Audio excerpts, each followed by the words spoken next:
3 बच्चे का योग तो है लल्ला, 1 नहीं 2 नहीं 3 बच्चे का योग है। लेकिन गंगा माई दे तक तो कभी एक भी नहीं दी है।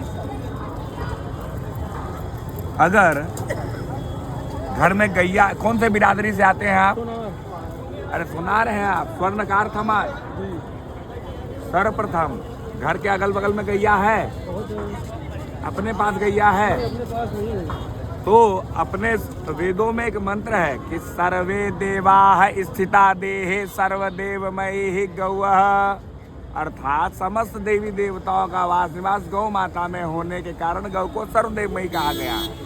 अगर किसी को संतान उत्पत्ति में कष्ट हो, आपको मैं बतला दूं कि राम जी की भी जो उत्पत्ति हुई वो गवा सहस्त्राहि, कहने का अर्थ यह है कि यह रामायण में उल्लेखित है कि जहाँ पर 10 लाख गौओं के घी से हवन हुआ, वहाँ पर राम जी को उत्पन्न करने के लिए स्वयं प्रजापत्य भगवान अग्निदेव हाथों में दिव्य पात्र सोने का लेकर के उसमें खीर लेकर के आ गए। तो खीर तो बकरी के दूध से बना नहीं होगा, ऊँटनी के दूध से बना नहीं होगा। तत्पश्चात उनके पूर्वज सम्राट दिलीप को जब संतान नहीं हो रही थी, तब उन्होंने अपने गुरु, उनके भी गुरु वशिष्ठ जी, उनके आज्ञा से उन्होंने सुरभि की पुत्री नंदिनी की सेवा की। तत्पश्चात उन्हें पुत्र रत्न में रघुकुल को चलाने वाला रघु की उत्पत्ति हुई।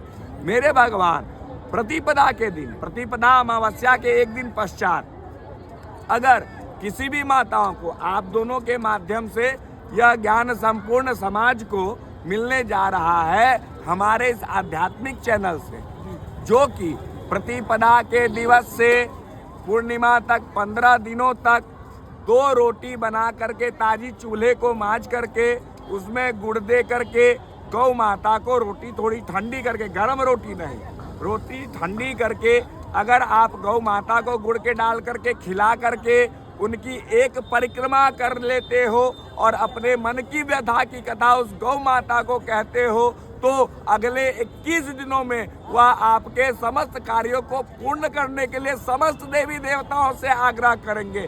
कारण क्यों? गौ माता को ब्रह्मा विष्णु महेश ही कहते हैं कि त्वम माता सर्वदेवानां त्वम च यज्ञस्य कारणम। वह गौ माता जो है वह सभी देवी देवता मिलकर के उनकी आराधना करते हैं। लल्ला लिखित रूप से शास्त्रों में वर्णित है, अगर संतान उत्पत्ति में कष्ट हो तो निश्चित रूप से आप गौ को, अभी तो मिलेगा नहीं जौ, अगर जौ की व्यवस्था हो जाती है तो उसका आटा गूंद लो। प्रतिपदा से लेकर के पूर्णिमा तक में यह ग्रास करवाना है 15 दिनों तक।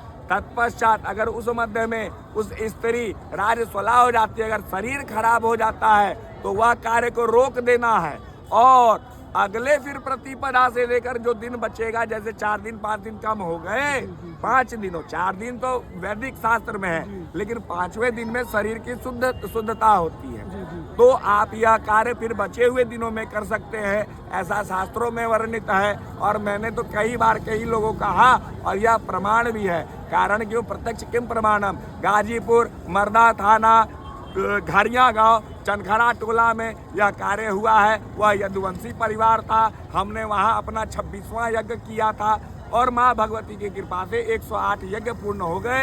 108वां यज्ञ बिहार प्रांत के मधुबनी जिला के जगवन में मैंने करके आया, महादेव के मंदिर में। तो लल्ला यह कार्य कर लेना और निश्चित रूप से गंगा महारानी की कृपा से, देवाधिदेव महादेव की कृपा से तुम्हें पुत्र रत्न की प्राप्ति होगी, ऐसा मैं लिखित रूप से देता हूँ। अन्यथा तुम्हारे पास में मैं सदैव हूँ, मेरा नंबर रख लो और कहो क्या सेवा करूँ। महाराज जी आपका शुभ नाम?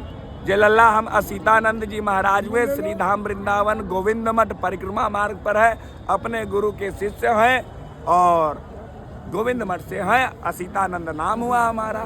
बहुत बहुत धन्यवाद महाराज जी। नमो नारायण। श्री हरि विष्णु भगवान की जय। जय हो।